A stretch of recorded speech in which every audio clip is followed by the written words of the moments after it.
The battle between Sentomaru and Kizaru has erupted, both sides understanding each other's power well. For him, this uncle is a mentor, making it impossible to defeat him. However, Sentomaru's defensive strength can still buy time for Luffy's group.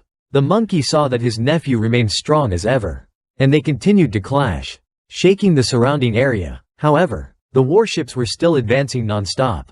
After receiving orders from their superiors, the vice admirals systematically landed to target the robots. The warships, seeing the enemies preparing to fire lasers, concentrated their firepower, shooting at the ground around the island to destabilize them. Just when it seemed everything would go smoothly from here, unexpectedly the sea monster's weapons emerged and began attacking the invaders. With its massive body, it easily sank a warship in seconds, and the others also charged into attack. The navy began to suffer heavy losses. Seeing this, a vice admiral equipped with steam weapons rushed in to eliminate the sea monsters. The biological robots on the shore also opened fire, only to be taken down unexpectedly. In terms of strength, each of them could completely stop a pacifista. The next target was the laboratory that held the Cypher Pole agents. The Straw Hat Pirates at this moment witnessed the scene, with the mechanical sea monsters and the navy engaged in battle. Feeling quite worried, Dr. Vegapunk believed that as long as Sentomaru continued to command the pacifista, the island's defense systems would be protected. However, right now he was also struggling against that strong opponent. After seeing Kizaru's face, everyone felt horrified. He was fighting right beneath them and could come here at any time. York heard this and happily told everyone they were all going to die soon. Zoro, not liking this, demanded she shut up and not cut him right now.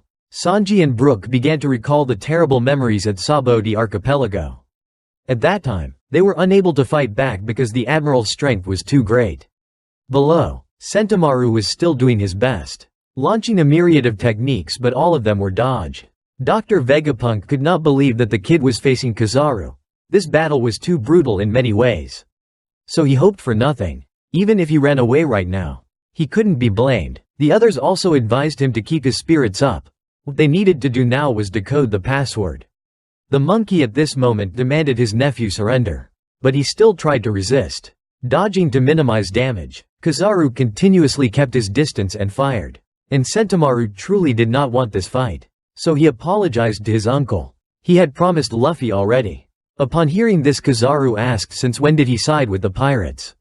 The young man didn't care who it was as long as the Straw Hat crew was allies at present. The only desire right now was to take the person he was indebted to off this island. Running straight to retrieve his weapon, Sentomaru jumped in close and unleashed a powerful slash that cut his body in half. However, with his devil fruit powers, Kizaru easily recovered as if nothing had happened, and he began to remember the time they first met. At that time, the island's residents were continuously calling for the navy due to an attack by the wild bears, just as Dr. Vegapunk had created a new device to eliminate them. But when they arrived, they were confronted with the sight of an entire bear pack being taken down by a kid. They were very surprised at the boy's strength. They asked if he had defeated the bear herd, and Sentomaru replied that he had used sumo to tire them out. The villagers were very weak, so the boy lied that he hated them. But in reality, Sentomaru had been driven away. With nothing to eat, he had asked these people for work to earn money. Just as he spoke, his stomach growled, making Kizaru chuckle. Back then, Sentomaru was incredibly cute, and they loved him because it has proven to be powerful. Dr. Vegapunk invited the kid to be his bodyguard, and Sentomaru immediately agreed. However, to become even stronger, he needed a teacher. That year, the boy went to call Kizaru uncle, and asked how he could protect that old man. The golden monkey put his all into teaching that child everything. So now both sides had to fight like this. The young man continued to attack with a sumo move that caused Kizaru some pain.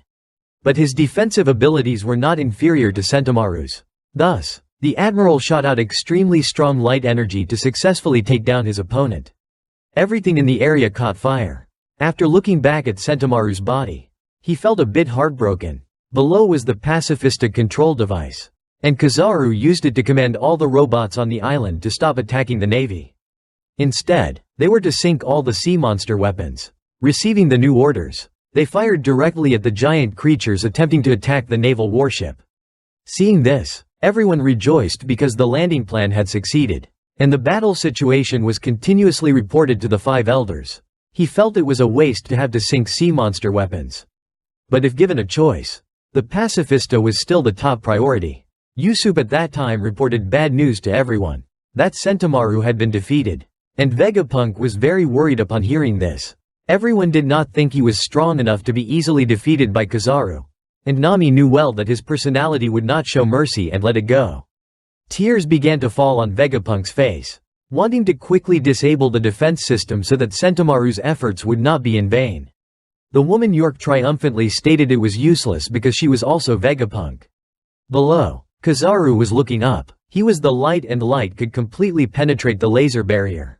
While the Straw Hat crew, who had previously been beaten severely by this old man, were very scared, he was extremely eager because it had been a long time since he last saw them.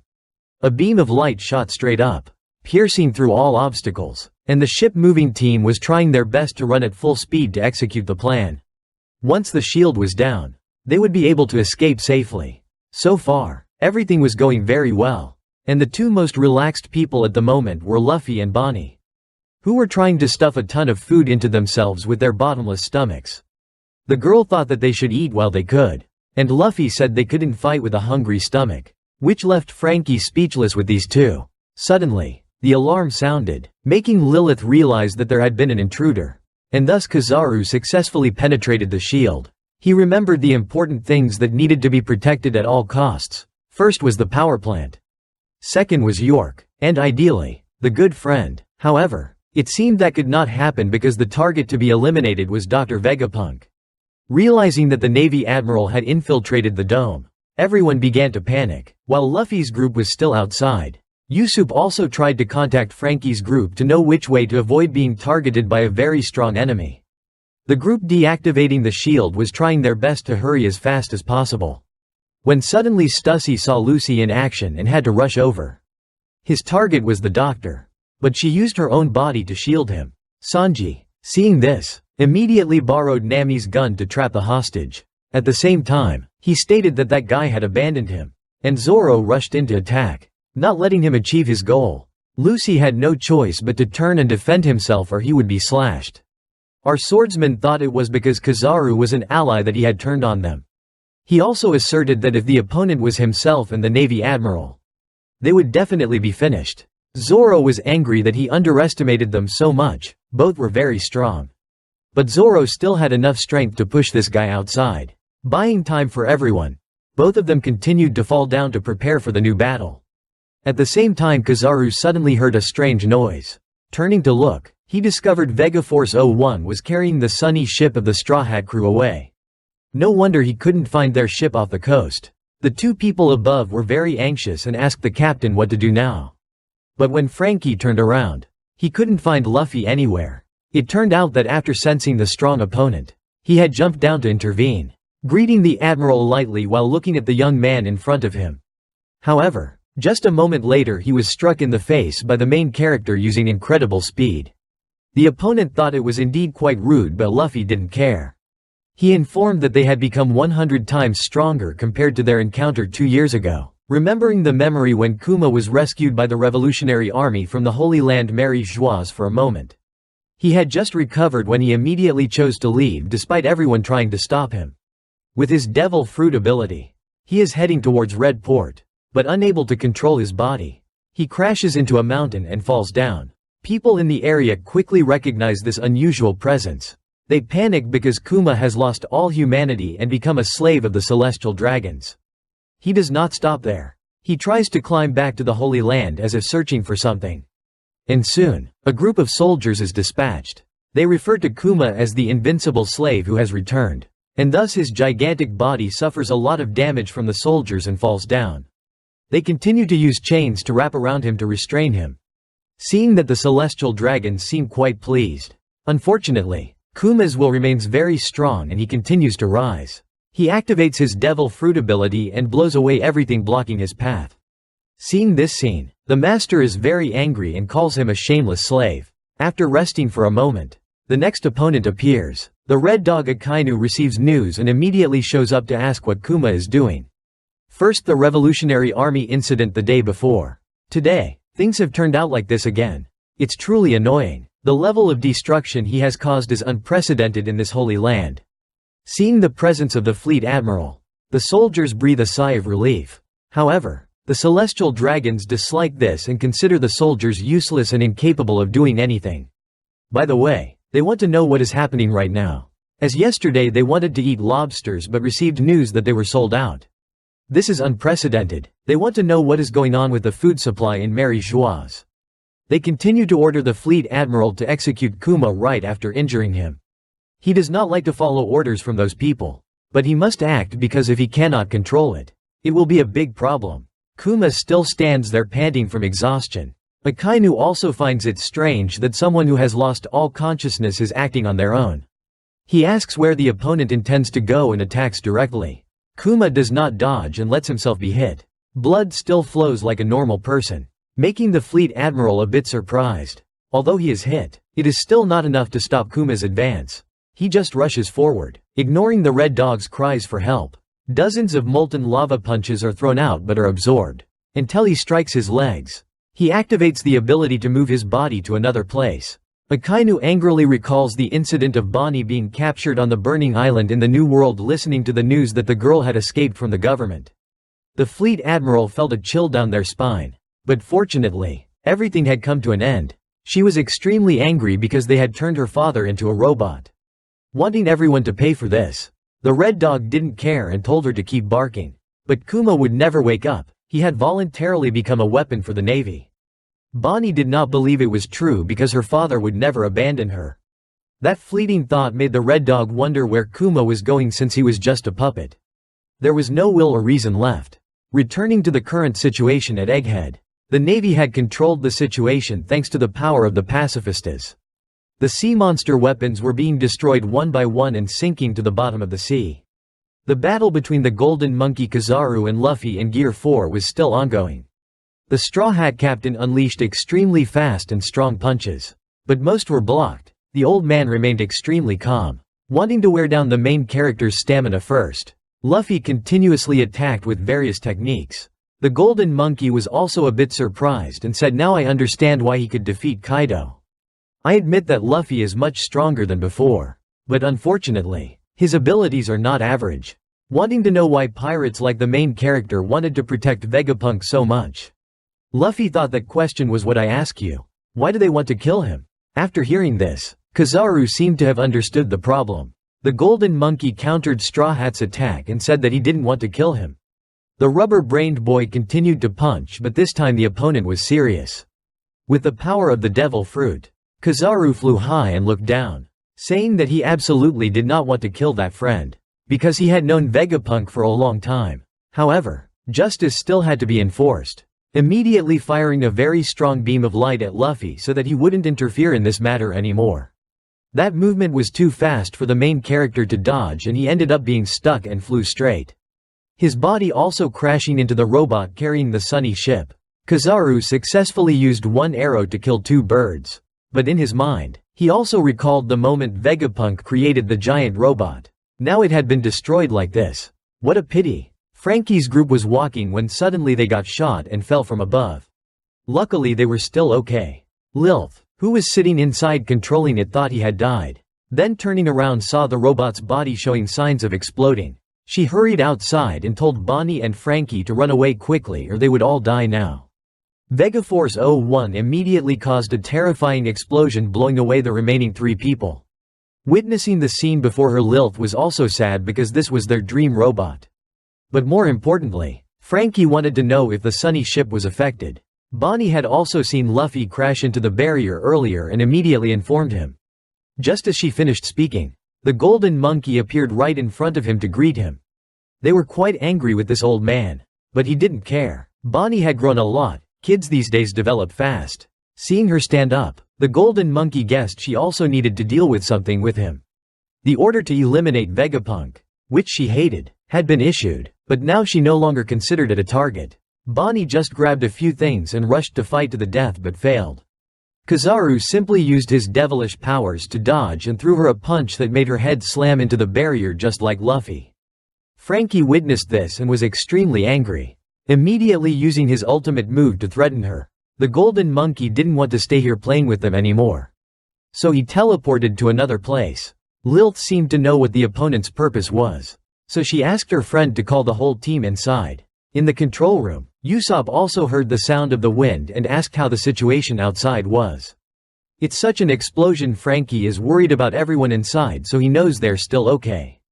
At this moment, Dr. Vegapunk has also successfully decoded the defense system. But after this stage, it's really exhausting. York is angry because this group of geniuses is too troublesome. Sanji also asks if they can leave right now.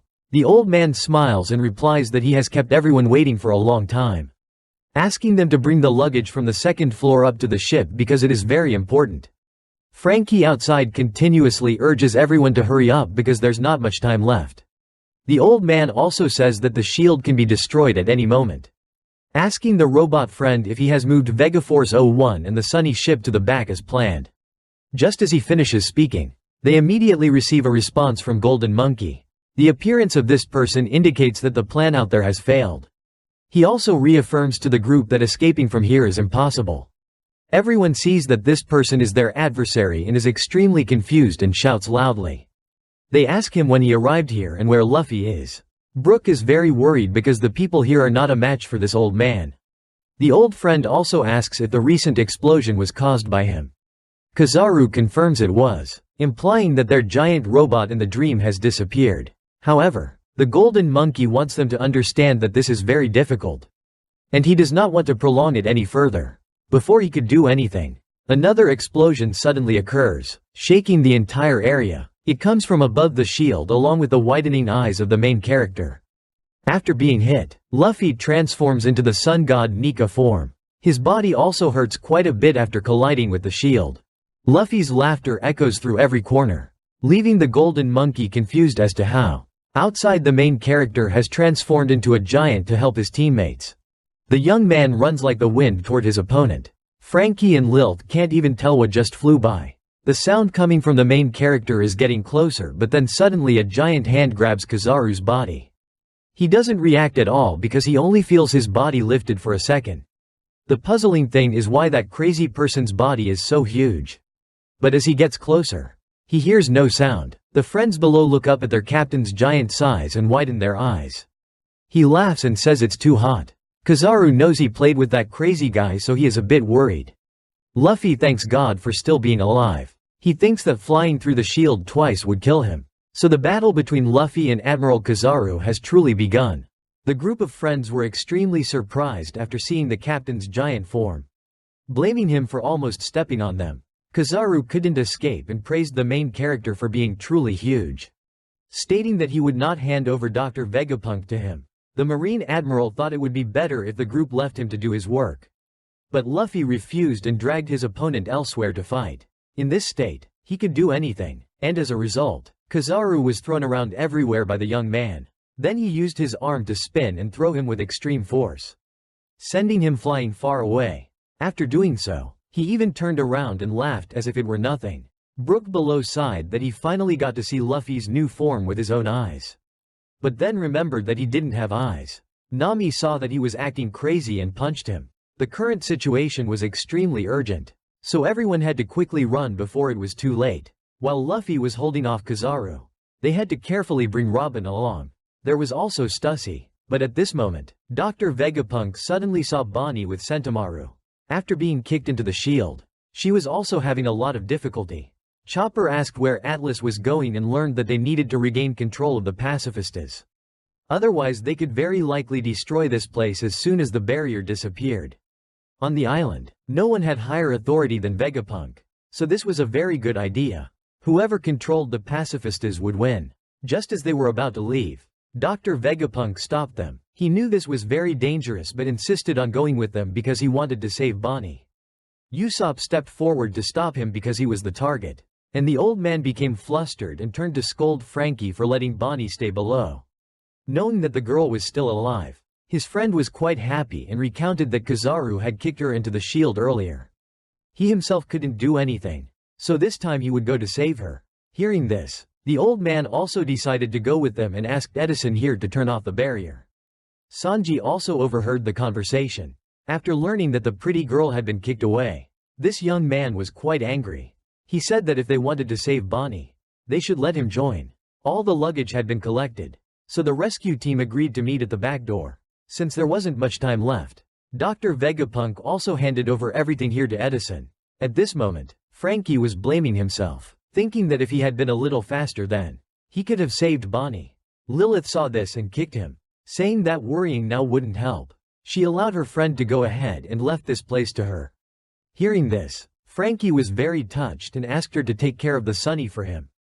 The girl also looked excited when she saw Luffy throwing Kizaru very far away. The robot brother turned back and said proudly that their captain would never lose. At this moment, Bonnie was being hunted everywhere by the Marines. Knowing that she couldn't hide any longer, she decided to fight. Many Marine soldiers were affected by her Devil Fruit ability and lost their fighting capability. The information reported that everyone in the central area had been turned into old people or children. Upon receiving the news, they informed others to be vigilant against the pirate Bonnie's Devil Fruit ability. After fighting, the girl was very tired and sat down to catch her breath. At this moment, Sentomaru was also found in a terrible state. His whole body was burned, and it was unclear if he would survive. Bonnie remembered that when she collided with the shield and fell, this friend had caught her. Although in critical condition, Sentomaru still urged her to run immediately because the Marines were coming. She didn't know if she could hide here until everything was over. In another development, the battle between Zoro and Lucci was still very intense. After transforming, his opponent was using speed to make things difficult for him. He also asked the Straw Hat Swordsman not to hinder his work. Zoro replied that even if he ran around in circles, he would know where he was because he smelled like an animal. Hearing this, Lucci lunged forward to punch, but all his attacks were blocked. The two strong individuals continued to unleash a series of techniques. Our swordsman was thrown into the air but was still able to gain the upper hand. He used his two swords to clash with Lucci's fists and made him spin around and fall to the ground. Luffy saw them fighting and laughed with delight. He even asked if Zoro needed any help, to which he replied that he didn't need it because he was more than capable of defeating this guy. He also advised the captain to focus on fighting Kizaru. Just like that, the two sides continued to exchange blows, but neither had landed a hit yet. Seeing his opponent panting, Zoro declared that if that was all the strength he had, he shouldn't dream of fighting their captain. Lucci also laughed and praised him, saying he was indeed very strong. He was worthy of being the number 2 under a Yonko. He thought that if he could kill Zoro, it would be a remarkable achievement. As for Kizaru, after being thrown by the main character, he was still falling straight into the sea. But when he was close to touching the water, he used his Devil Fruit ability to return his body to Luffy's location. This speed was just enough for Straw Hat to react. When he turned his head to look, he saw a bunch of dazzling lights flying towards him. Not stopping there, Kizaru split himself into many copies to attack him. Luffy made an unbelievable face and tried to dodge the attacks aimed at him. Although outnumbered, in his Sun God Nika form, he was still strong enough to fight back. After eliminating countless copies of Kizaru, he continued to split into more. Being attacked by the light, he felt blinded and couldn't see. Kizaru thought he was gaining the upper hand, but then the main character turned into a giant. With his top-notch tactical mind, Luffy probably thought that with a large body, he could block the opponent's light, and that was indeed the case. As with just one swing of his arm, a bunch of copies were scattered.